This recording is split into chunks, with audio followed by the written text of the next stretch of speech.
Okay, are we good to go?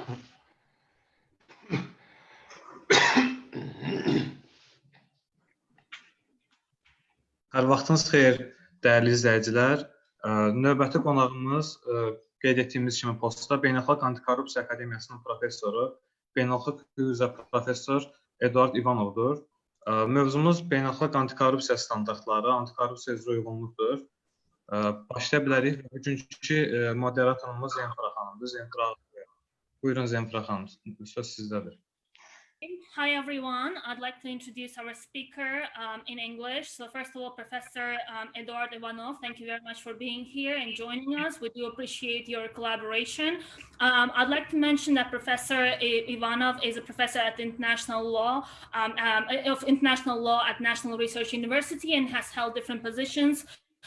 Teaching positions at the Universities of Münster, University of Nice, and the International Anti-Corruption Academy, respectively. And I'd like to give the word to you, Professor. The floor is yours. We're very much looking for your presentation. Let's get started. Good afternoon, dear colleagues. First of all, I would like to thank my good colleague and friend, Mr. Ugar Mamadov, who is the president of the Azerbaijani Transparency Academy, and I would like to thank other colleagues for inviting me to speak today. And I think it's a great initiative and very timely one. And I hope that the topic of our first discussion will be interesting for all of you. We'll discuss anti-corruption compliance today and the role of international standards and guidelines. I will share with you my screen with presentation and we'll start. Just a second.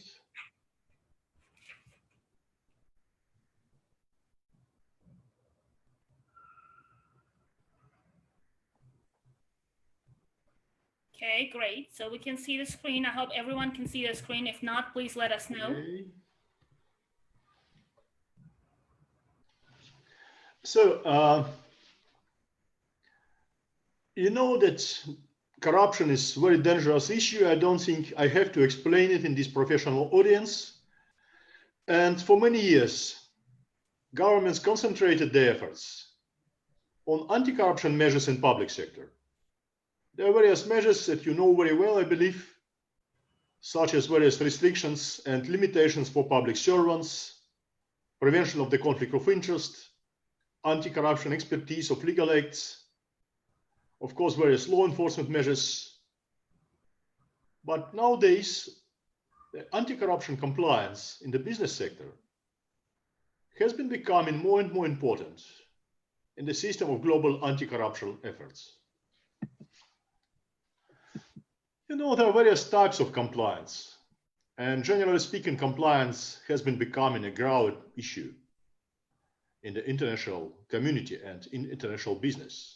There are various types of compliance: anti-money laundering, countering the financing of terrorism, anti-corruption, antitrust, tax and labor law compliance, various measures aimed at the protection of human rights and gender balance, tax compliance.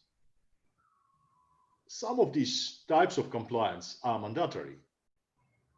Some of them are implemented in companies on voluntary basis. And in my short lecture today, I would like to introduce you to anti-corruption compliance.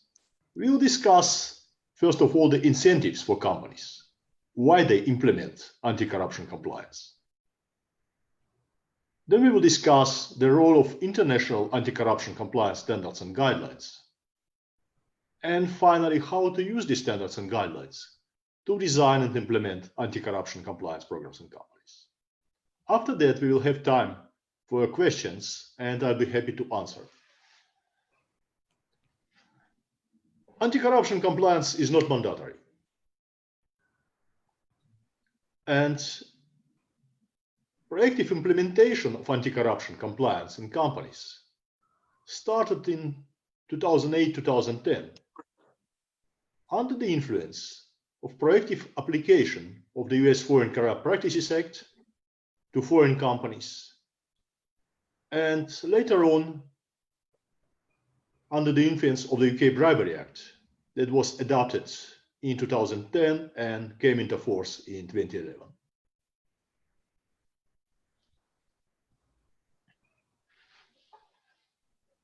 anti-corruption compliance is not mandatory. You may ask why companies implement anti-corruption compliance. Because it's costly. They have to pay for it. They have to invest resources.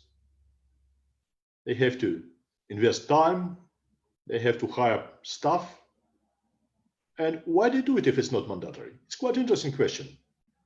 Because I usually compare anti-corruption compliance with the anti-money laundering compliance. And when I started talking about anti-corruption compliance with compliance officers of banks, financial institutions, which is strongly regulated, the first reaction was, okay, what can happen if we don't have anti-corruption compliance? Can the supervisory body revoke the license? No. Can they fine us? No. Then why we have to do it? Because in the AML field, it's very strict. If a bank, doesn't matter where in the world, in Azerbaijan or in Russia or in the United States, doesn't have AML compliance, it means it's the end of business. The supervisory authorities will immediately stop the business activities, revoke the license, and apply sanctions. In case of anti-corruption compliance, we don't have such pressure from the governmental side. I would divide the incentives for companies to implement anti-corruption compliance into several groups.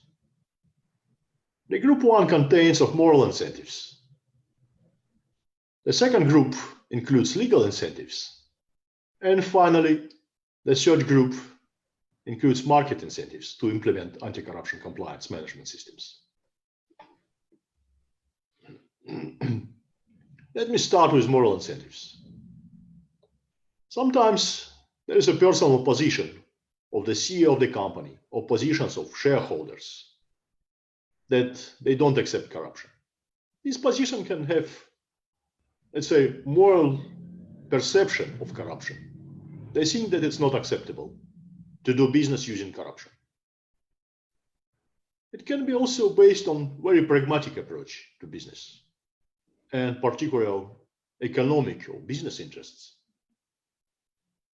Because corruption is not always corruption at the top level of companies. It's a common mistake that if company is involved in corruption, the background of this is always personal position of shareholders, of the CEO, or general managers.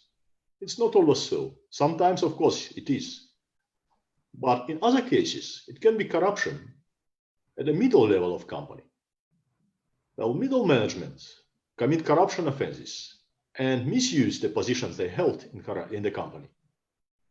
And as a result of this middle level corruption, the shareholders lose a lot of money. For example, it can be the case that sales manager extort bribe from companies to allow them to sell their products, for example, the chain of supermarkets. And as a result, the company, the service provider and the owner of the supermarkets can lose money because they don't receive cheap and good quality products. And this middle level sales manager receive bribe to sign the contract. Of course, it's not acceptable for shareholders, it's not acceptable for CEO of the company, and they can implement anti-corruption compliance based on this very pragmatic view on corruption. Of course, we have legal incentives for companies to implement anti-corruption compliance. According to anti-corruption laws, various jurisdictions, there are particular legal incentives. The most well-known domestic anti-corruption laws that have extraterritorial reach, it means they may be applicable to foreign companies, are the US FCPA and the UK Bribery Act. According to the UK Bribery Act, company can use an anti-corruption or anti-bribery compliance program as a defense and avoid corporate criminal liability completely, or at least reduce fines, if the company will be able to demonstrate that it has an effective anti-corruption compliance program in place. According to many other laws, for example, Brazilian laws or German or United States FCPA, companies can use anti-corruption compliance program to mitigate punishment and to reduce fines. It's always part of negotiations with prosecutors and judges, and they evaluate compliance programs.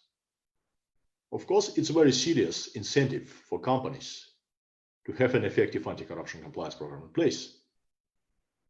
It's not our topic today to discuss in details the UFCPA or the UK Bribery Act, but in many cases, these laws may be applied to foreign companies for corruption offenses committed outside of the US or UK territory. Even, for example, the use of US currency or corresponding bank accounts in the United States banks can be the legal reason for the application of the FCPA to foreign companies for corruption offenses committed everywhere in the world outside of the US territory. Most countries published special guidelines for prosecutors and judges, and it's very clearly stated in these guidelines that companies may use anti-corruption compliance programs as a defense. For example, in the UK, the Prosecutor General Office and the Serious Fraud Office published joint prosecution guidance and stated there that the existence of a generally proactive and effective corporate compliance program should be considered, and companies may use it as a defense. Of course, they also should cooperate with prosecutors in a frame of investigation, but having an effective compliance program is a main precondition for the cooperation. Same in the US guidelines and recommendations. For example, in June this year, the criminal division of the US Department of Justice published a special document on the evaluation of corporate compliance programs, and underlined in these documents that prosecutors should consider compliance programs when they discuss any kind of resolution, when they discuss deterred prosecution agreements or non-prosecution agreements with companies. They should consider the form of any resolution or prosecution. They should consider it when they calculate monetary fines, when compliance measures that companies should implement. They should always consider whether the company has an effective anti-corruption compliance program, and there are particular criteria formulated by the US authorities. I analyzed various agreements of companies with the US Department of Justice and the US Securities and Exchange Commission, and in many of them you can also see that effectiveness of compliance program was one of the key criteria they applied to decide whether to sign a deterred prosecution agreement or non-prosecution agreement, or come to any other form of corporate resolution with companies. Sometimes the particular provisions are not formulated in legal acts, but we should also consider judicial practice. For example, in Germany, the Supreme Court declared in May 2017 that all the German courts should consider effective compliance management systems when they calculate fines in case of corporate misconduct. And this decision of the German Supreme Court is mandatory for all the courts in Germany. There is quite an unusual approach in the Russian Federation. Russia is one of the few countries that established general legal obligation of all companies doing business in the Russian Federation to have anti-corruption compliance in place. There are some other examples, but I would say there is few of them. Also under South African law, for example, some large enterprises should have particular anti-corruption measures in place and special position in the board of directors, special director responsible for anti-corruption measures. In Russia, under the federal law on combating corruption, all the companies should implement particular measures for prevention of corruption. And if you look at these measures, we can see that basically there is a description of anti-corruption compliance. At the moment, there is no liability under Russian law for not having anti-corruption compliance in place. But at the same time, there is a particular mechanism of implementation of this legal obligation. The General Prosecutor Office of the Russian Federation is responsible for oversight of compliance with the federal anti-corruption law. And prosecutors may issue an order to any company, to implement anti-corruption compliance as a result of supervisory measures. And it's mandatory for companies. Companies are legally obliged to react on these prosecution orders. And if they don't react on this, if they don't implement the order of the prosecutor, then it can be a reason for administrative liability of this company. So there is not a direct mechanism of implementation. There is no direct liability for non-compliance, but still there is a particular mechanism of implementation. It's important to underline that anti-corruption compliance program can only protect company. It doesn't allow to avoid individual criminal liability. And it's a kind of general trend nowadays.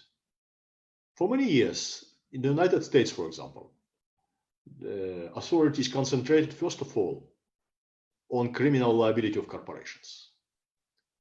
But in September 2015, the US Deputy Prosecutor General, Sally Yates, published a special memorandum on individual accountability for corporate wrongdoing. And it was a clear statement for all the prosecutors in the US that they can negotiate any kind of corporate resolution only if the company will provide the prosecutors with all the information, documents, and evidences necessary for individual accountability for corporate wrongdoing. Basically, companies should cooperate, should help prosecutors to identify individuals responsible for corruption. And only in this case, prosecutors may discuss any kind of corporate resolution. And this idea was implemented in a number of other documents for US prosecutors. Of course, you might say, okay, US law, UK law, the Russian law, all of them are not applicable to our companies. For example, it can be the company in Azerbaijan that doesn't have any business in the United States or in Russia or in the United Kingdom. Still, there are some market incentives to implement anti-corruption compliance. Large international companies that do global business are usually at risk of application of these transnational anti-corruption laws, such as the US FCPA or the UK Bribery Act, or the French SAPANDU, the new French anti-corruption law. And these large enterprises try to mitigate their risks when they do business with third parties. Usually they request their counterparties, the third parties, to implement anti-corruption compliance programs and even to consider particular laws when they design and implement compliance programs. Sometimes they even request their counterparties to have certified anti-corruption compliance programs. Many of them apply so-called anti-corruption clause.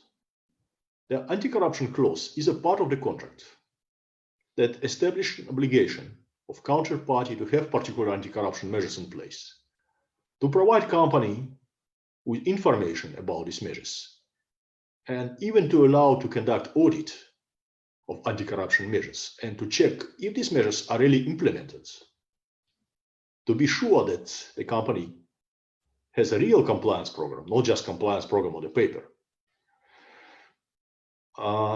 And to do business with these large enterprises, many third parties have to implement anti-corruption measures, even if they don't care about particular foreign laws. Plus, in many countries, there are special joint public-private initiatives against corruption, so-called collective action initiatives. These collective action initiatives support implementation of anti-corruption compliance programs. And usually a precondition for participation in any of these initiatives, supported by business associations, by governmental authorities, is to have anti-corruption compliance program in place. Finally, it sounds strange, but I would say there are particular criminal risks, or I even may say criminal incentives to implement anti-corruption compliance programs. Of course, we live in a very pragmatic world. And of course, many business people may say, okay, it's nice that you're talking about anti-corruption, but you know the realities of our countries. You know that sometimes it's very difficult or even impossible to do business without support of some officials.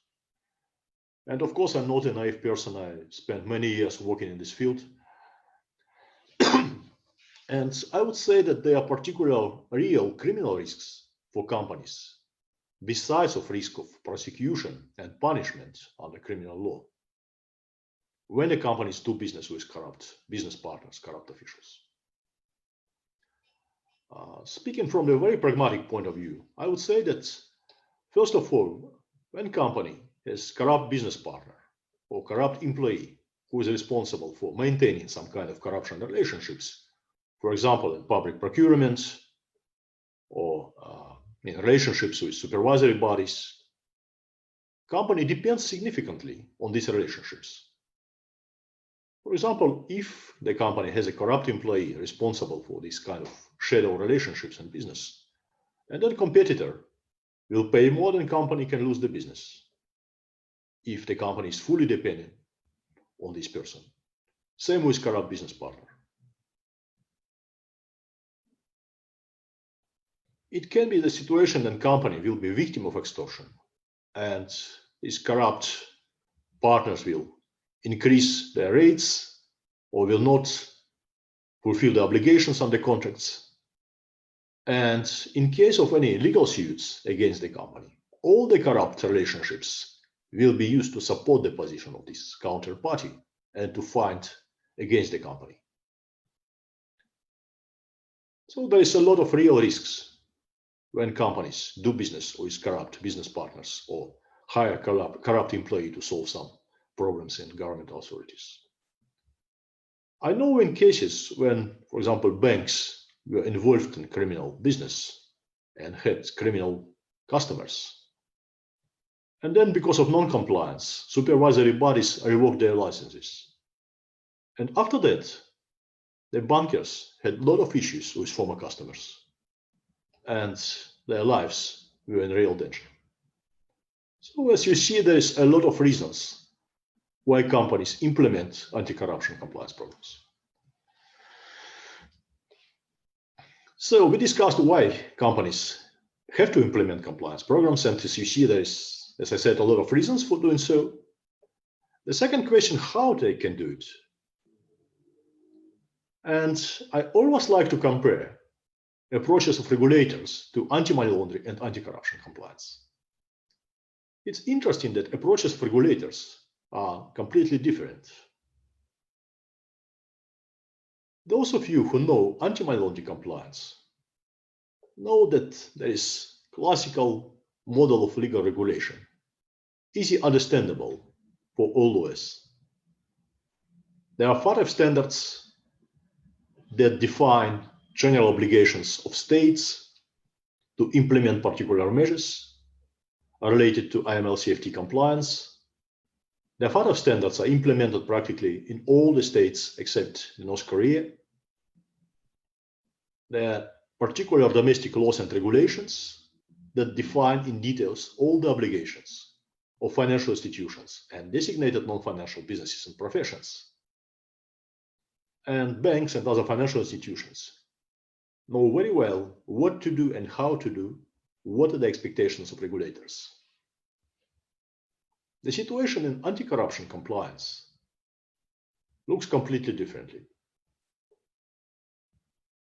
There are general provisions on public-private partnership in the UNCAC, the UN Convention Against Corruption, and no one of international organizations took responsibility to public guidance or standard comparable to the FATF standards. No one of existing standards or guidelines received such a global recognition comparable with the recognition of the FATF standards in international community and in governmental policies. As a result, there are more than 30 various standards and guidelines published by various stakeholders. And companies basically may take any of them when they design and implement anti-corruption compliance programs. Many companies also consider foreign laws that have extraterritorial reach. For example, FCPA, UK Bribery Act, that I have already mentioned. And also particular recommendations or guidelines published by the US or UK authorities. And finally, many small and medium-sized enterprises consider compliance programs of multinational enterprises, large enterprises that are their business partners, and of course, they should take their compliance programs into consideration.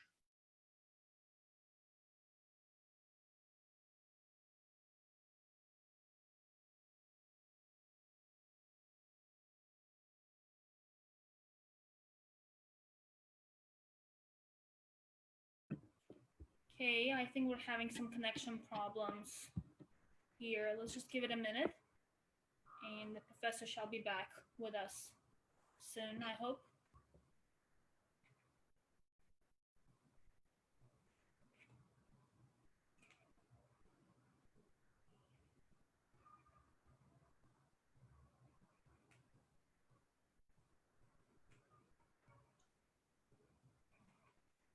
Texniki problemə görə üzr istəyirik. Ümid edirik ki, professor qayıdacaq tezliklə.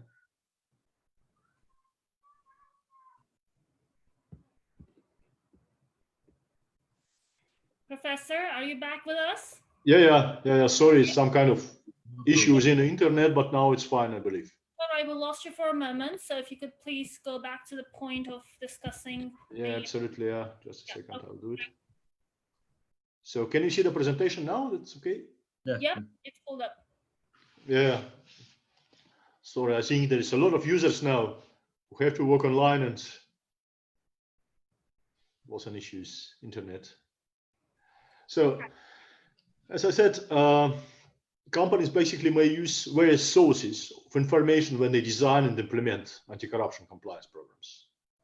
Non-binding international standards and guidelines, foreign laws and guidelines that have transnational application, and compliance program of multinational enterprises.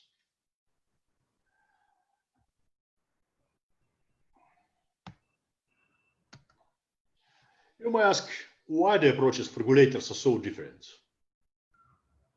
Maybe these two types of compliance, anti-money laundering and anti-corruption compliance, are completely different. We can compare them actually. When we think about the general goal of these two types of compliance, it's a common goal. Companies try to prevent corruption, try to avoid a situation when the company as such, or company's employees or business partners will be involved in particular type of crime, money laundering, corruption. When we compare the approaches of companies to anti-money laundering and anti-corruption compliance, we can see that from, let's say, technical perspective, they're different. Simplifying things, I would say that the main goal of the anti-money laundering, countering the financial and terrorism compliance is to identify and report suspicious financial transactions. It is more or less technical compliance. The compliance officers analyze transactions of customers and report suspicious to the financial intelligence units.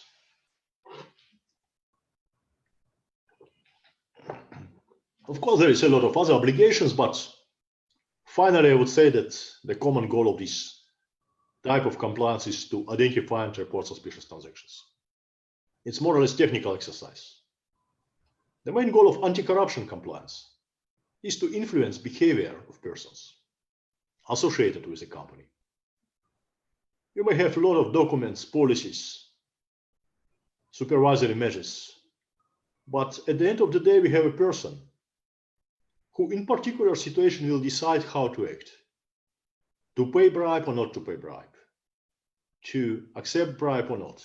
And the idea of anti-corruption compliance is to create incentives for these persons, for employees, for business partners, to act according to the requirements of the compliance program.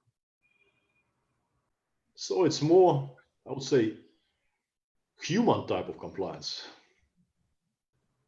And you may say, okay, there are two different types of compliance that require different approaches of regulators.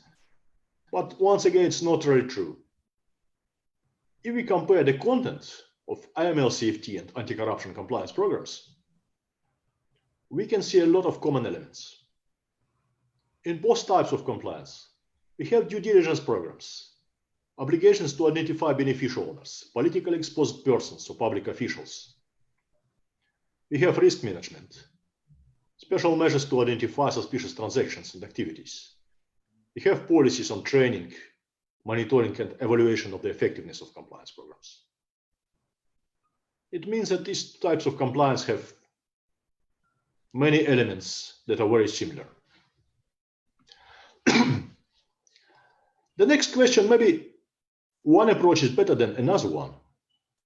Hard law approach in the anti-money laundering compliance and soft law approach in anti-corruption compliance. Hard law approach is criticized sometimes because of different reasons. It may be criticized because it's really formalistic. Subjects of anti-money laundering laws have to implement a lot of policies, submit a lot of reports. There is a lot of formal requirements. And sometimes this approach is also criticized as one-size-for-all approach, because particular obligations are very similar for large banks with serious financial resources and for small companies such as pawn shops or real estate agents. And of course, for these small enterprises, this approach creates a lot of, I would say, unnecessary bureaucracy. It's very difficult for them to meet all the requirements. The soft law approach, based on numerous standards and guidelines, is much more flexible. A company can develop anti-corruption compliance programs according to the realities, based on the risk assessment that we will discuss later today, based on the available resources, legal requirements, and of course, sometimes it's much more attractive for companies to have more flexibility. But more flexibility, more freedom means also more responsibility. Because in case of AML CFT law, when there is a hard law approach implemented, there are clear rules. The financial institutions know exactly what has to be done, and the liability can be only in case of violation of these formal legal requirements. In case of anti-corruption compliance, many standards and guidelines are very general. Companies have freedom to implement compliance programs based on these standards and guidelines. But at the same time, prosecutors and judges also have freedom to evaluate effectiveness of these compliance programs according to their own criteria. And in countries with high level of corruption, this legal uncertainty can even create additional corruption in the judicial system. In some countries, for example, it was a serious discussion if they should apply the same approach that exists in the United Kingdom or United States and establish legal obligation of judges to consider anti-corruption compliance program when they discuss the liability of companies and calculate fines. And countries decided that probably it's too early to implement the same approach, because if the judge doesn't have clear legal criteria for evaluation of the effectiveness of an anti-corruption compliance program, then there is also space for corruption. He can start extorting bribe and ask company's managers, so please pay me the bribe and I will say that your compliance program is a brilliant one and we'll consider this compliance program when I will calculate fines. It's really risky, the absence of legal certainty for some countries. Another distinctive feature of anti-corruption compliance, if we compare it with the anti-money laundering compliance, is an absence of regulations and absence of supervision. In the field of AML-CFT compliance, regulator and supervisory bodies have a lot of powers and rights. And this approach sometimes also criticized because it produces a lot of bureaucracy.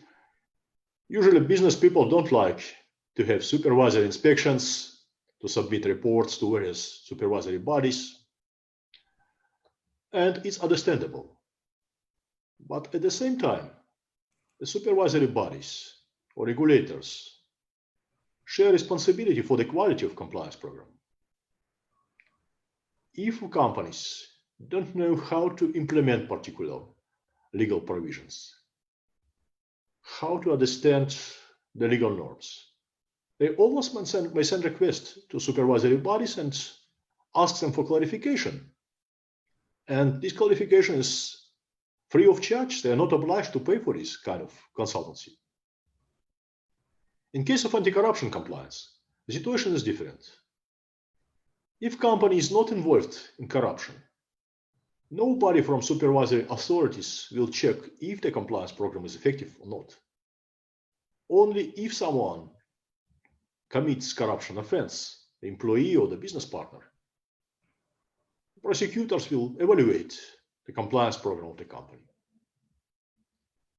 It means companies once again have more freedom and flexibility, but they also have to pay for it.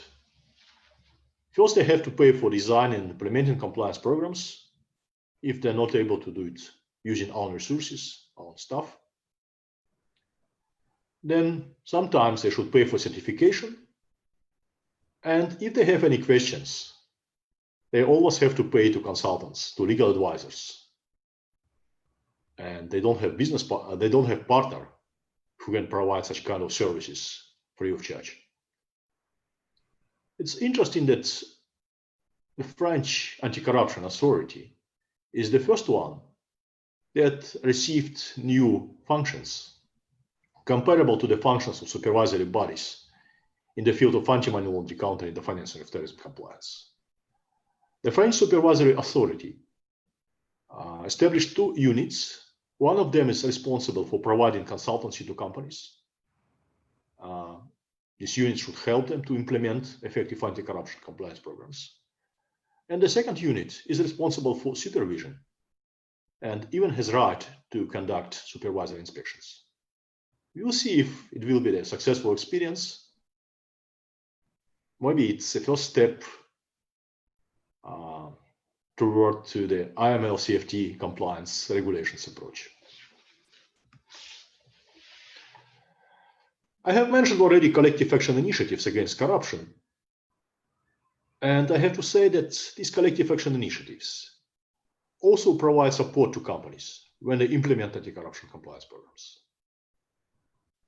There are more than 200 collective action initiatives around the world, and the Basel Institute of Governments, a very well-known NGO in this field, has a very effective database of these collective action initiatives and provides support to some of them. Many initiatives are also supported by government authorities or by international organizations or large international enterprises. And it's important that they play a practical role. Many of them not just sign declarations against corruption or anti-corruption pacts, but also support implementation of anti-corruption compliance programs in companies.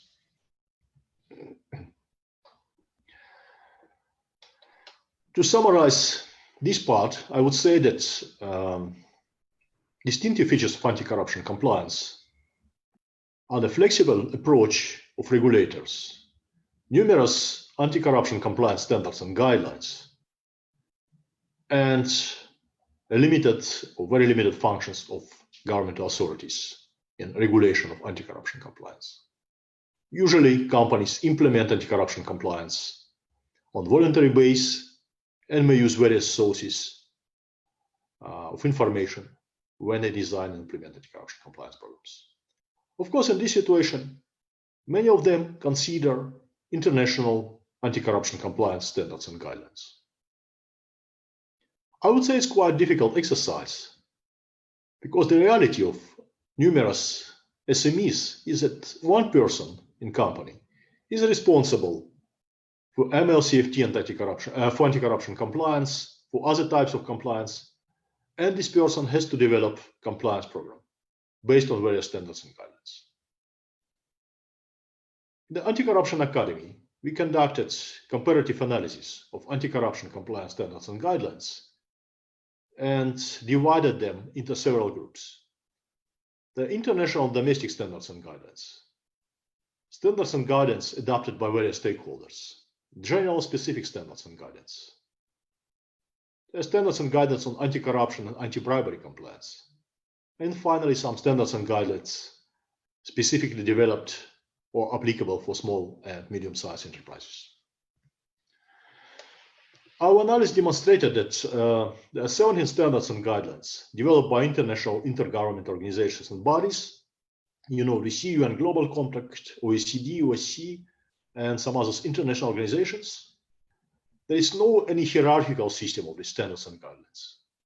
I cannot say that, for example, the UNODC guide is more important than OECD recommendations or the guidelines published by the World Bank Group or the FATF.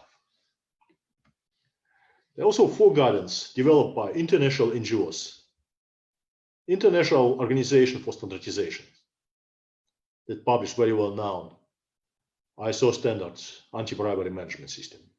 Also Transparency International and the World Economic Forum. 7 guidelines were developed by international business associations, the International Chamber of Commerce, and the Watchberg Group, very well-known regulator in the field of AML-CFT, that also published special guidance on anti-corruption compliance in financial institutions. And finally, 4 guidelines were published by a private company, Navex Global. Of course, I cannot compare the role of this guidance with the role of standards and guidelines published by international intergovernmental organizations, but this guidance can cover particular gaps in existing international standards and guidelines. I would also suggest you to consider the FATF recommendations for anti-corruption compliance. Generally, the FATF, the Financial Action Task Force on Money Laundering, is very well known as a global regulator in the field of countering the financing of terrorism. The FATF established a very effective system of regulation, and 204 states and territories implemented the FATF standards on anti-money laundering.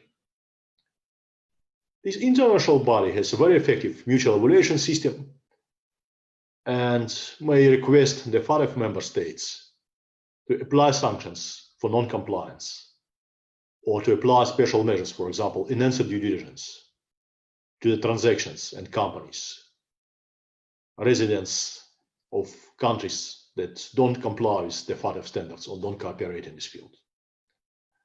I would say that, in my personal opinion, the FATF standards became international customary law.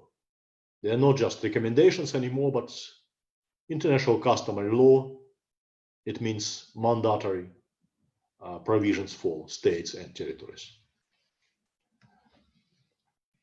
The anti-corruption function was not specifically mentioned as a key priority or key function of the FATF. However, the FATF mandates, the current mandate that's still been in place until the end of this year, and the new open mandate that will come into force in 2021, mentioned that besides of anti-money laundering, countering the financing of terrorism, and proliferation standards and guidance recommendations, the FATF may also publish particular recommendations aimed at prevention of corruption. And based on this provision of the FATF mandate, this international body published several documents that can be also useful for designing and implementing anti-corruption compliance programs. There are general documents that explain how to use the FATF standards for anti-corruption compliance purposes, and also several specific documents, for example, identification of beneficial owners, or identification of politically exposed persons that can be helpful for both types of compliance, anti-money laundering and anti-corruption. Besides of international standards and guidelines, there are several domestic standards and guidelines that can be helpful for designing and implementing effective anti-corruption compliance programs. Special guidelines on non-financial reporting were published by the European Union, and these guidelines contain methodology for reporting non-financial information, including anti-corruption measures. There are also guidelines published in France, United Kingdom, and United States. And I would suggest to consider these standards and guidelines even for companies that don't have legal obligation under French or US law, because many parts of anti-corruption compliance are very well developed in these guidelines or recommendations. Especially the recent French guidelines covers particular topics that are not very well described in international recommendations. For example, code of conduct or conflict of interest.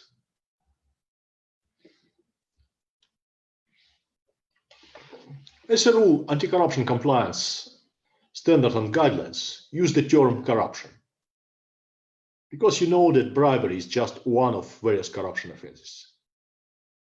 However, 4 of them use the term bribery, including very well-known ISO anti-bribery management system. 12 compliance standards and guidelines cover all elements of the anti-corruption compliance program. 20 of them were developed to provide support in implementing particular parts of the anti-corruption compliance program. For example, due diligence or risk management or hotlines management. Surprisingly, only few of these standards and guidelines consider the realities and specific needs of small and medium-sized enterprises. Most of them use one-size-fits-all approach. And only few of them consider the reality of SMEs. The UNODC guide contains particular provisions for SMEs after each chapter, and the OECD and the International Chamber of Commerce publish special guidelines for SMEs. The OECD guide was published for African companies, but I would say that many provisions can be also useful for other countries, not necessarily related to the continent of Africa. So, of course, it's a huge discussion, or it can be the huge discussion, how to use the standards and guidelines for designing and implementing anti-corruption compliance program. And probably we can develop in the future special trainings on this topic, very practical trainings for companies. And we can explain how to use in details all these provisions of standards and guidelines, what to consider and how to develop effective compliance programs. In this my introductory lecture, I would like to share just some general ideas how to develop compliance programs based on these international standards and guidelines. The standards and guidelines describe several steps in developing an anti-corruption compliance program. Companies should start with risk assessment. It's very important to assess the risks and to develop the compliance program applicable to your real situation.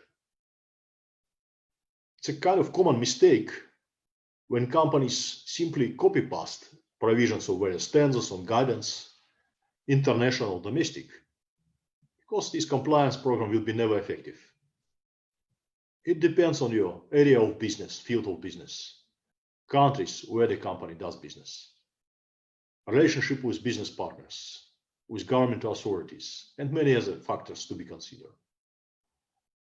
As a result of risk assessment, the risk assessment team should provide management with recommendations what should be considered in the process of designing and implementing an anti-corruption compliance program.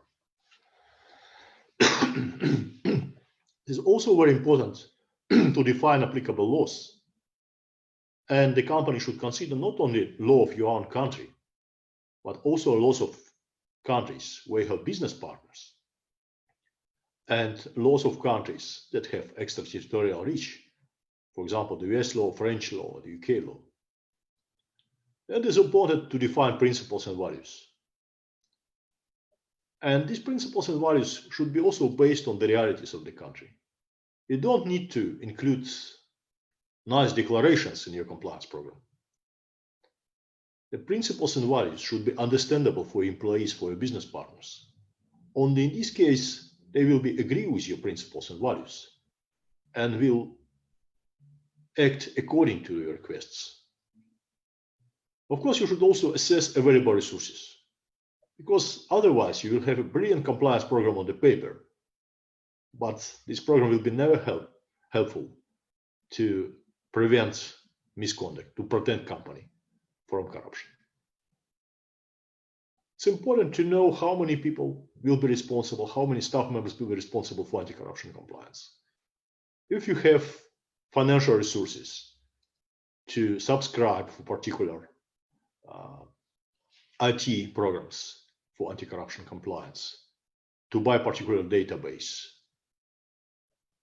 if you need advisors or lawyers, and if you have resources to pay for these services.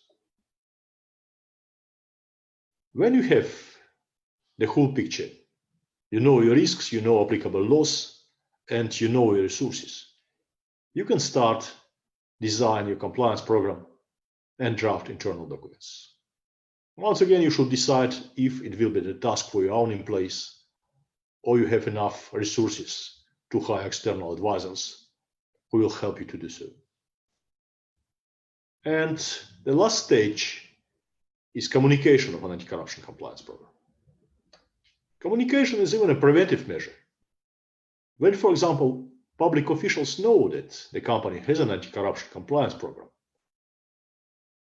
it is highly possible that corrupt official will not request your employees to pay bribe, because they know that the company has kind of protection system or defense system and will use this system accordingly, including possible reporting to law enforcement bodies or to anti-corruption units in government authorities, all the requests to pay bribe or other misconduct of public officials.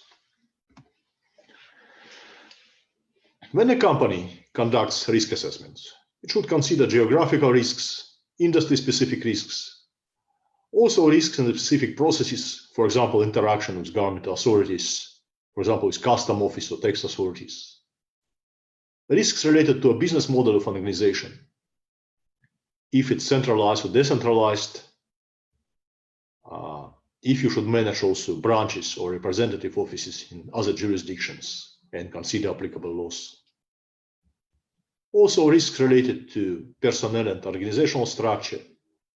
You should consider possible conflicts of interest, personal relationships with governmental authorities, with public officials, particular units or departments of your company that are responsible for these functions, etc., etc. Finally, you should consider also incentive system of an organization and organizational culture.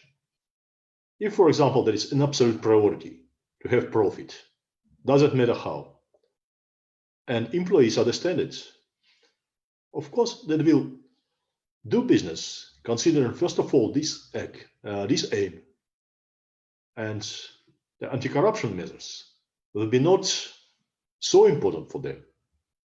It's important to develop the incentive system of the company to make important the compliance with your anti-corruption compliance program. Then company has to develop particular documents. First of all, the code of conduct. And it's interesting that there is not so much information in the anti-corruption compliance standards and guidelines on the code of conduct, which is actually the key political document that defines the priorities and values of the company. I would suggest to consider the recommendations of the French guidance published by the French Anti-Corruption Agency on the code of conduct. And you should also develop an anti-corruption compliance program, which is a very practical document that defines your anti-corruption compliance management system. You should define the role of shareholders, of the board of directors, if the company has this governing body, the role of top management, and finally the role of compliance officer or compliance function. Just one point here, it's very important that the anti-corruption compliance officer has access to the board of directors or to the audit committee of the board of directors. Because if there is corruption in company on the high level, the compliance officer should have an opportunity to report this misconduct to the board and to initiate the board meeting or initiate the meeting of the committee, of the audit committee of the board. You may describe also application of anti-corruption clause to your contracts, and there is special guide published by the International Chamber of Commerce on this topic. You can find useful information there on anti-corruption clause. There are several guidance on third-party due diligence and risk management published by the World Economic Forum and International Chamber of Commerce, where you can find very practical and useful information on third-party risk management and due diligence. There are various types of due diligence. Standard due diligence, when you should identify business partners and collect minimal amount of information. And in answer due diligence, when you collect additional information about business reputation, financial statements, sources of wealth or funds of your business partners, and other relevant information. Important part of due diligence is identification of beneficial owners. Probably it will be the last point of my lecture, because I think we need time also to discuss your questions and to answer these questions. But there is a kind of challenge for companies in anti-corruption, in anti-money laundering compliance, identification of beneficial owners. There is kind of general trend today. The increased transparency of corporate structures and obligation to identify beneficial owners is one of the elements of the general transparency. The obligation of states to create special mechanisms for the identification of beneficial owners was established in the FATF standards adopted in February 2012. The states decided to develop various mechanisms of identification of beneficial owners. The European Union, in the 4th and later in the 5th European Anti-Money Laundering Directive, decided to establish national registers of beneficial owners, and in the next year, in 2021, all these registers should be interconnected, and it will be an opportunity to check any European company in one click and to know who is or who are beneficial owners. The Russian Federation decided to use different approach. According to the Russian law, all the companies are legally obliged to know who are the beneficial owners and to provide this information by requests to governmental authorities, to authorized governmental authorities, and to financial institutions and designated non-financial businesses and professions, subjects of anti-money laundering law. In practice, it's quite difficult sometimes to identify beneficial owners of your business partners.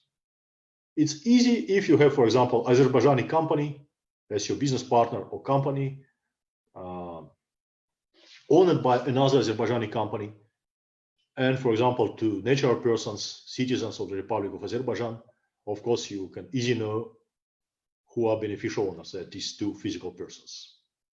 It's much more complicated when there is a long chain of companies in various jurisdictions.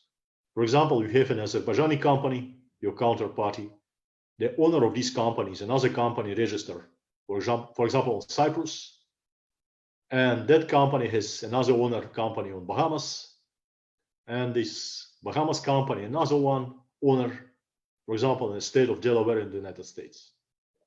And you should finally identify the natural persons, owners of this last company in the chain, for example, this US-based company in Delaware.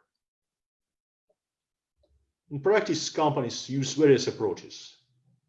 The easiest one, they request the counterparty or customer to provide with information who are the beneficial owners, and they don't care about companies in between. Basically, in my example, the Azerbaijani company will provide information about the US-based company in Delaware and copies of IDs of 2 US citizens in Delaware, owners of the US-based company. From the formal legal perspective, it will be enough. But of course, in this case, you have all the risks that companies between the Azerbaijani company and the US company are under sanctions in the particular jurisdictions or involved in anti-corruption investigations or have particular connections to politically exposed persons. In this regard, some companies implement more strict approach. They request counterparties or business partners to provide information about all companies in this chain to be sure that this company is really the last one, and these two, in my example, US citizens, are real beneficial owners of the Azerbaijani-based company. And even more strict approach is when companies or financial institutions request customers or business partners to explain what kind of business companies involved in the chain do in one or another jurisdiction. Of course, customers or business partners are not so happy with this strict approach. It's fully up to the compliance policy of the company, which approach to implement. From the legal perspective, as I said, it's formally enough to request the last company, to request the information about the last company and the natural persons, owners of this company. But to mitigate the risks, companies implement more strict approach. As you see, there is a lot of interesting topics inside of this general topic, anti-corruption compliance. And of course, we could discuss in details risk management, due diligence procedures, management of hotlines, whistleblowing protection, and many other interesting topics. But I believe we have to use also our times to answer the questions. Thank you very much for your attention, and I'll be happy to interact with you. And at this point, I will stop my speech and will be happy to answer.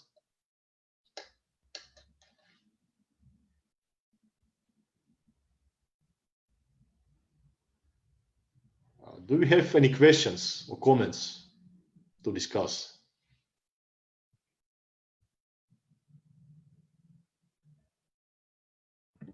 Professor, thank you very much for your presentation. Indeed, it was very cognitive, and I do thank you for such valuable information. Before I give the floor to Q&A session, I would like to actually recognize our great friend and supporter, Mr. Kamal Cəfərov.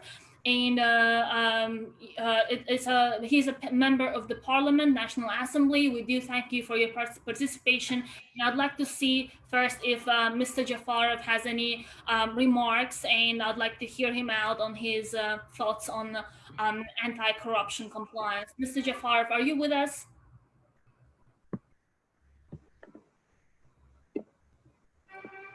Okay. So I guess I'll try again a little bit later because he might not hear us at the moment. We do have a question from the audience. So Professor, one of our spectators is asking, if an organization implements ISO standards, is certification mandatory? It's an interesting question actually about the certification. Mm-hmm. Because as I said, in some way, certification replaced the supervision. It's kind of guarantee, not really guarantee, but it's good for business partners if you have a certified compliance program. Basically, it's kind of market instrument, the certification. And business partners may request you to provide a certificate to be sure that your compliance program is developed according to the particular international standard.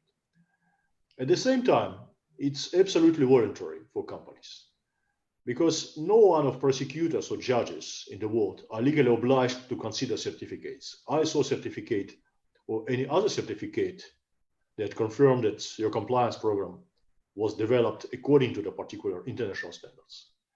Basically, the US prosecutors or the UK prosecutors will evaluate your compliance program in case of prosecution investigation based on the special guidance for the US or UK prosecutors published by the US or UK authorities. The same approach in many other countries. I would say that certificate is good for business partners, especially if you want to confirm that you have a good compliance program in some countries to business partners. yes, it will be very helpful. But the certificate as such cannot protect your company from liability or cannot confirm in case of investigation that you already have a good compliance program or effective compliance program. Anyway, the prosecutors will evaluate your compliance program based on our legal criteria. Okay, thank you very much. I see that Mr. Kamal Cəfərov is with us at the moment. I'd like to recognize you for being here and for participating with us. And I'd like to let everyone know that Kamal Cəfərov has been our great friend and supporter with this initiative, and he's a member of Parliament.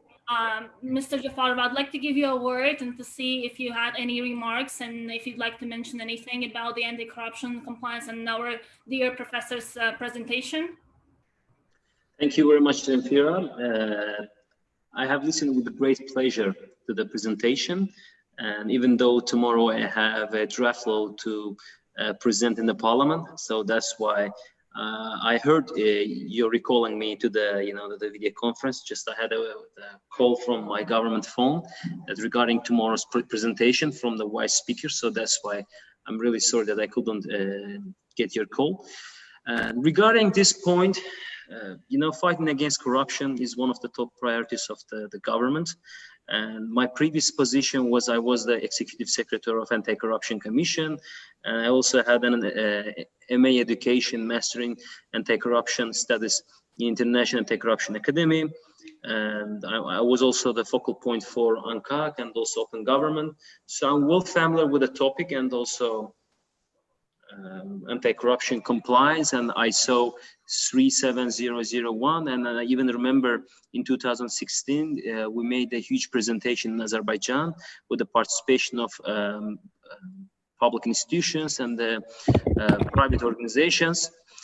The main issue in Azerbaijan is that we don't have enough incentives, moral incentives for the I think the organizations, private sectors, that they don't wish to apply this anti-corruption compliance, or maybe even we don't have enough expertise that the companies that they are involved in this helping them out. And that's why when you made a presentation about the Russian law combating corruption, I think it's article 13.2 when they wrote there that prevention of corruption includes they should set up a specialized body or a person, and then they should have compliance program. And I think we could adopt the same approach. But I think this will be more like general. As you mentioned, there is a soft approach and hard approach. That's why I think the government and even within the parliament, we should start discussing maybe those companies adopt anti-corruption compliance. I don't know how is it experience in the United States or in Vienna, in Russia. If the company, my question is like that, if the company, they finance or an anti-corruption compliance program, can they deduct from their expenses, or is it like that? Can they deduct that expenses from their taxes, like then is it tax deductible expenses, this anti-corruption compliance fee? I believe that they can consider these expenses a part of general costs of business. Mm-hmm.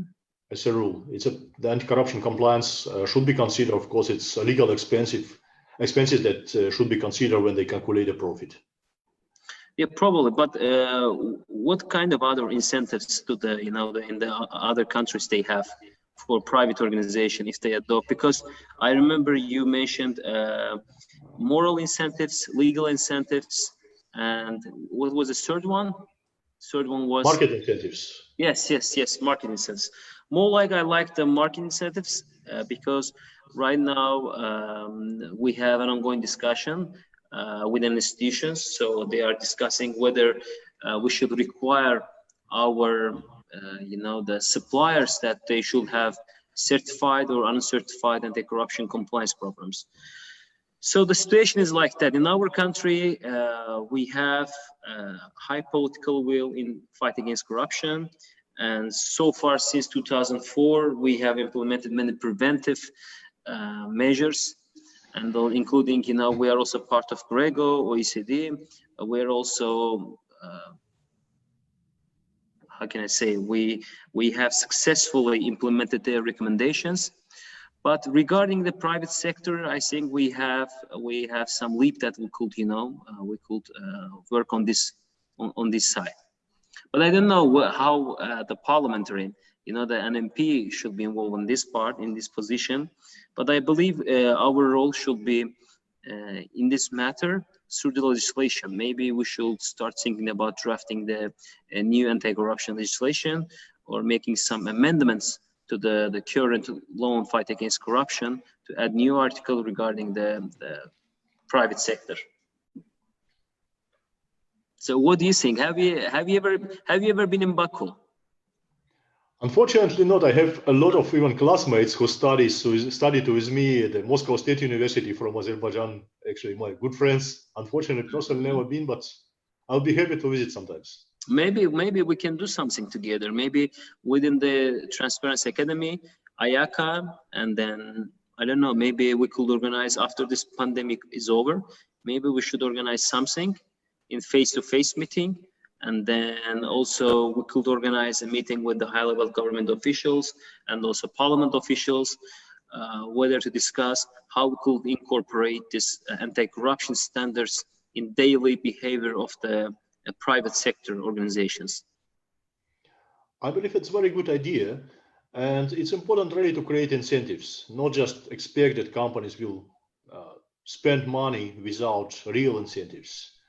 There are various approaches actually in practice. For example, in some Russian regions, it was interesting experience when on the regional level, the governments approved the regional law that required companies participating in government or procurement process, or that wanted to receive any kind of financial support from government to have anti-corruption compliance programs in place to guarantee that they will use funds in a proper way. It's not at the federal level yet, but it was kind of successful experience in several regions. Another idea, of course, to mitigate punishment in the case of corruption, there is US and UK approach. And of course, judges and prosecutors are legally obliged to consider compliance program. And it's also mentioned in many. Yeah, it's also a good idea. It's a good idea. Because I saw in your presentation in UK and even in the US case, if the company, a legal person has a compliance program, it's not about the individual, the punishment, but when it comes to legal responsibility, so they may waive the punishment or mitigate, you know, some kind of maybe lesser punishment. Absolutely, they can reduce fines significantly, and there is a precondition for any, let's say, corporate resolution, which is definitely much less expensive than the formal judicial procedure in the US and UK. They can reduce a lot of costs and solve the issue much earlier. Thank you very much. I think I just remembered all my IACA days. Well, I remembered my IACA studies, and I remember that, you know, how great time we had there, how great education we had there. And I think Azerbaijan is one of the countries that's still sending students to the IACA master programs. And I think right now we have over 20 graduates, the master program graduates. Absolutely, every year. This time we should host the master students, but because of this pandemic, we couldn't do that. Yes, it was planned for this spring. Yeah, now IACA redesigned the master programs, and both master programs, the MAX and IMAC, will be in online format. Due to the pandemic crisis. Yeah, there are online modules.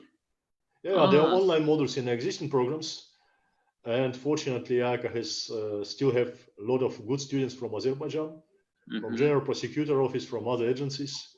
Actually, I was academic supervisor of many master theses. Even Vigar, you were master thesis supervisor of Vigar. Yes. Exactly. Yeah, exactly. We worked together. I know. It was, you know, the hard times for us, because they're writing a master thesis in anti-corruption, and then it's like over 100 pages, and then you need to give something, you know, like good ideas over there. So that's why I remember it was hard task, but we successfully managed to finish it. Absolutely, yeah. And now also the application process is open in IACA, but the programs will be in online format. Of course, it will be also much cheaper for students. Yeah, online format. It's a win-win situation for.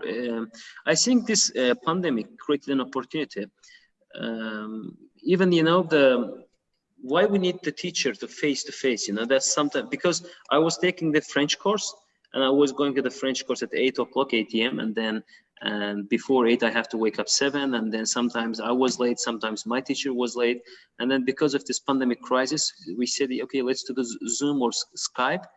And then now at 8 o'clock, even in my office right now here in my home, and she's at home, and then we can do this French lesson and then without an interruption, and it's more flexible. And then we think why we need the face-to-face meetings, why, what we will do together. So the main thing, I see her, and then she gives the course, and then I hear her, and then she hears me. That's all. And it's maybe the future for the education system. And then the exams should be like assignments, like in IACA, and then this could be new phase of education. Absolutely, and for cooperation as well, actually, we can have a lot of meetings, discussions if necessary, and provide expert opinions. There is a lot of new good opportunities. Yes. Moving very fast. What about, as you know, the professor, the Azerbaijan Transparency Academy is a new initiative. And then we still trying to support, this initiative. And then we are one of the first speakers in this program. And what is your suggestions? What do you see in this initiative? I mean, for future. I see definitely. First of all, there is a very good initiative in general, because it's important to consider also the country specifics and regional specifics. In anti-corruption compliance regulation and in implementation of anti-corruption compliance standards, etc. Same also for developing measures to prevent corruption in public sectors. First of all, the Academy can provide country officials and companies with trainings that may consist of two parts: the international component, for example, these standards and guidelines, etc., and domestic specifics, how to apply these standards to the realities of Azerbaijan, to the realities of companies or particular sectors, considering the specific of legal regulation, of generally typologies of criminal offenses, basically considering how criminals commit offenses, because they are different in all the countries. Then another idea, probably Academy can think about the domestic standards or recommendations for companies, based on international standards, but also considering the reality of Azerbaijan, the cultural reality, the traditions, and many other things, not only legal acts. It can be, I think, quite good for the business sector, because sometimes companies, SMEs, for example, they want to have something in place, but they don't know how to do it. They cannot read these 30 standards and decide how to design a compliance program. And probably it can be kind of interesting project to develop recommendations for the local companies. Also at the regional level, for example, can be kind of recommendations for the region, for Caspian region, or for a number of other countries. They have close business relationships. And it will simplify life of companies that want to invest, for example, in Azerbaijan. They will know what to expect, how to design these compliance programs, what to expect from the local business partners. It will definitely simplify life of companies, I believe. Got it. Thank you very much. I think we should do this conversation in more private Absolutely. session. Absolutely. Maybe the next time. So whenever you have time, I think it was great pleasure to have you. And then with great pleasure, I listened and I took my notes. Even I took some. Is this presentation online? Could you send it to us, or it's? Absolutely, I can send it to you. Absolutely. Yeah, because I took some pictures. So I'm saying beforehand, I took, when you were doing presentation, I took some pictures regarding this Russian law and then other parts. So that's why I wonder, maybe could you send us, and then we could get some more ideas from there. Thanks Absolutely, again. I will share the presentation. Absolutely. I was also going to mention that it would be great if you could send the presentation to us so we could post it online, because and make it public. I'm sure that our spectators would like to have access to it as well. Thank you, Mr. Jafar, for your active engagement in this process. I'd like to go ahead with another question from the audience that we received. So is compliance with ISO 37001 mandatory, Professor? It is not mandatory. As I mentioned, there are 35 various standards and guidelines published by various internationally known authorities, international organizations, business associations, etc. ISO standard is very well known. There is a lot of promotion of this standard, but I would say that there is just one of the various standards. There are also guidance published by the UNODC, by the OECD, by other international organizations. It's kind of good market instrument, and several countries recommended, once again, it's not mandatory, but just recommendation, several countries recommended companies to implement or to consider at least this ISO standard. For example, the Peru, several provinces in China at the provincial level, regional level, also some other Asian countries recommended companies to consider ISO standard, but that's basically it. Also, some large enterprises certified according to this standard, but it's definitely not mandatory. It's just a market tool for companies that can help them to design and implement anti-bribery and anti-corruption compliance programs. It's really not mandatory for them. Okay, thank you very much. So the next question is from Bayram, one of our committee members. So Bayram, if you want to go ahead and ask the question, I know you had one.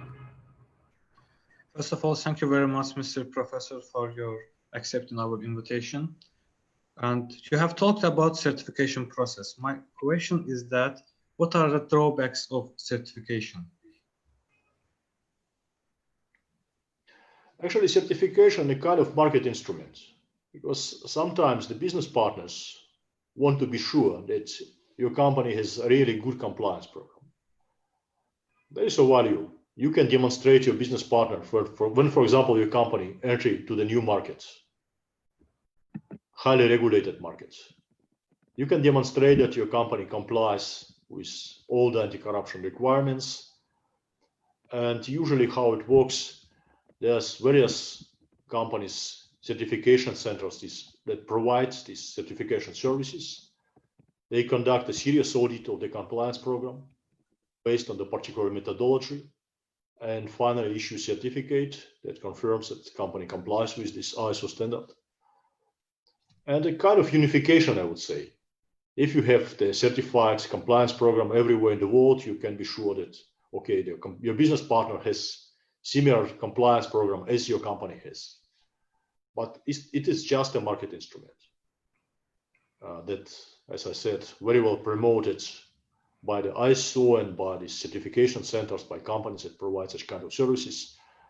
Of course, it's also can be considered by investigators or prosecutors in that case. And in this case, I will check what is the organization that provided this certificate, that issued this certificate, whether this organization has good experts, who conducted this audit, if these persons have relevant experience and relevant qualification in the anti-corruption field that allow them to audit the compliance programs. Of course, they also should be certified auditors. It's not like everyone can decide tomorrow, okay, I will certify according to the ISO standard. It's not possible. There is a very well regulated system, actually, but anyway, the government authorities will check what kind of company issued this certificate and who are the experts who conducted this audit. Yeah. Okay, got it. Thank you very much. Bayram, did you have another question or that's it? Yes, I have one more question. Please. Mr. Professor, as we know, in order to comply with ISO standards, an organization must implement specified minimum requirements in a manner which is reasonable and proportionate to bribery risk faced by the organization. There are some requirements like implement an anti-bribery policy and program, provide appropriate anti-bribery training to personnel, and etc. What will you add, and what do you think about it? And for example, you think that these requirements should be added to the standard? Yeah. I would say that the ISO standard defined the general framework of the anti-bribery management system. What I would say should be added, what is missing basically, and what should be done by any company, is to adapt this standard to the realities of the company.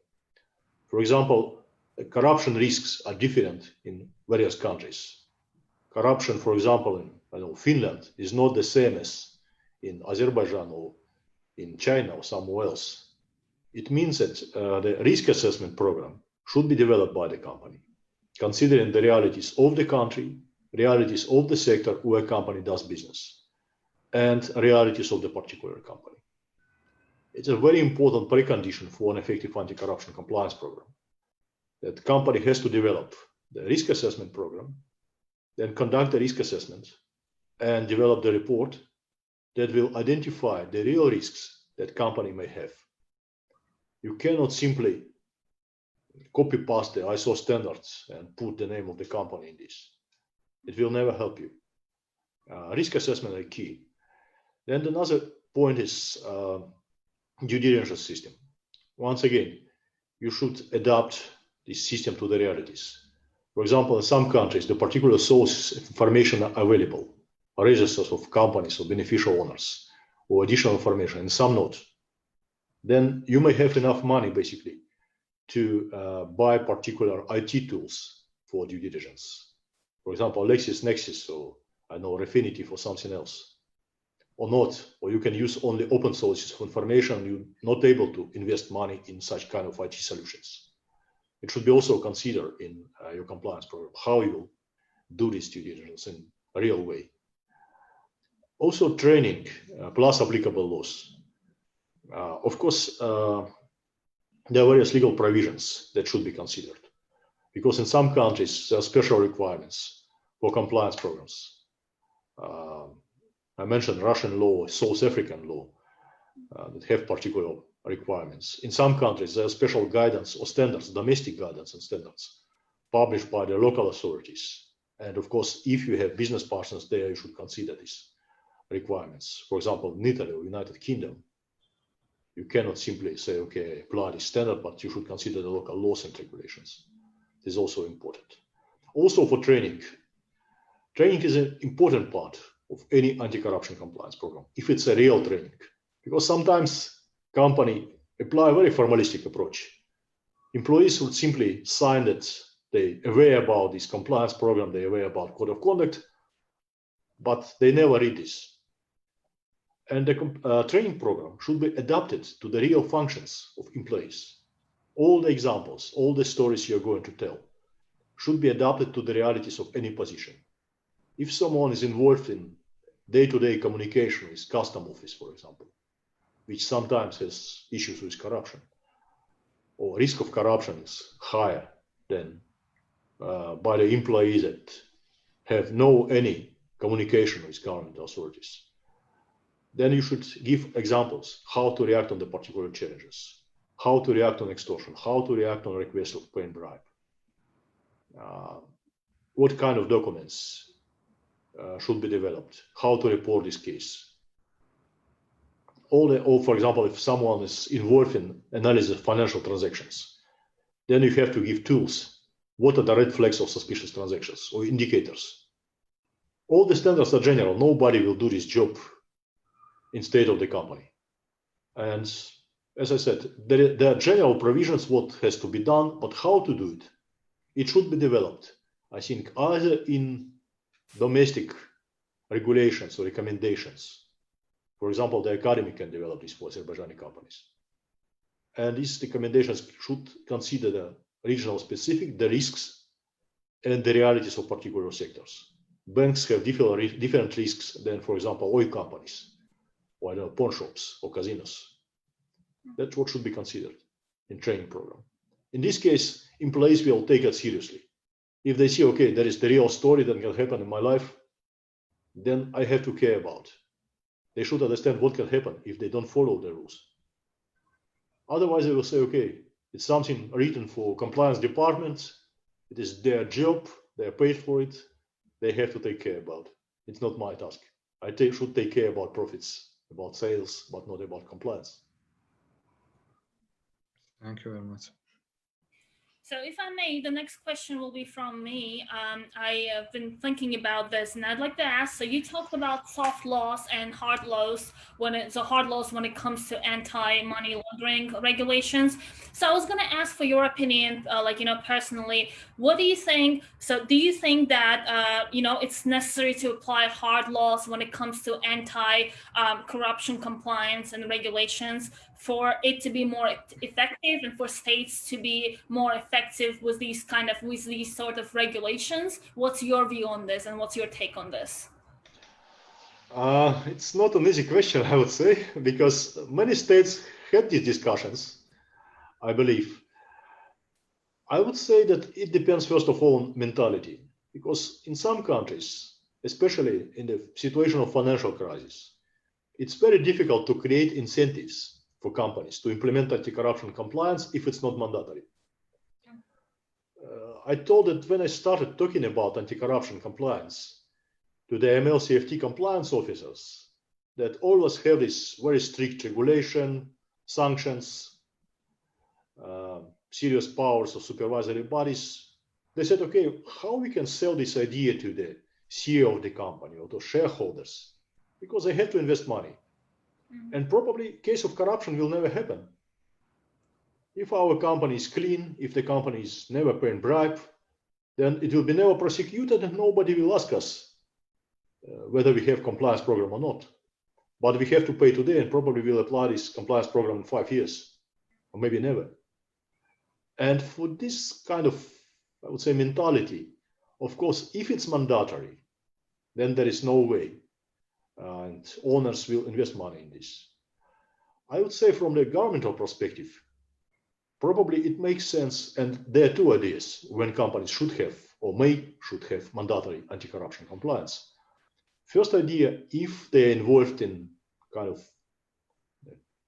of business with state, if they participate in public procurement, if they receive funding from government, if they receive and operate with public money, then probably quite logical that they should have particular anti-corruption measures to be on the safe side when they operate with budgetary funds. There is one idea. Another idea, there are particular high-risk sectors. You know that, for example, in construction business, corruption is much more spread in many countries than in some other businesses. Or probably some businesses have strategical importance for countries, for governments. And in these industries that also have sufficient financial resources for implementation, it can be mandatory compliance, mandatory anti-corruption compliance. It should be definitely not one-size-fits-all approach. If we simply ask all kinds of businesses to invest in anti-corruption compliance, how they can fund it? If we ask, I don't know, small shops to have special anti-corruption compliance officers, they will never be able to implement this in reality.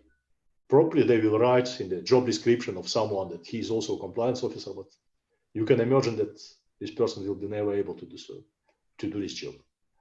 So it can be the case that compliance, anti-corruption compliance can be mandatory for some sectors like financial sector or construction or some others, or it can be mandatory for state-owned enterprises or enterprises that operate budgetary funds. That is my view. Of course, if they will be able to prevent particular misconduct, it's probably somehow will be cheaper because when companies involved in corruption and investigated by the US authorities, you know that fines are very huge. Fines under FCPA starting from, let's say, $100 million US to $1 billion. So the last cases, the Airbus case, for example, the Airbus had to pay in total more than $3 billion US to the authorities of the US, UK, and France. So companies can really save money if they invest in proper compliance program. So just to clarify, you do see this as a potential maybe solution or a potential measure to take, applying hard laws when it comes to anti-corruption compliance? you do see this as a potential solution, right? I think it can, in some way, simplify lives. Okay. Because if there are clear legal requirements, what should be done, then it's easier for companies to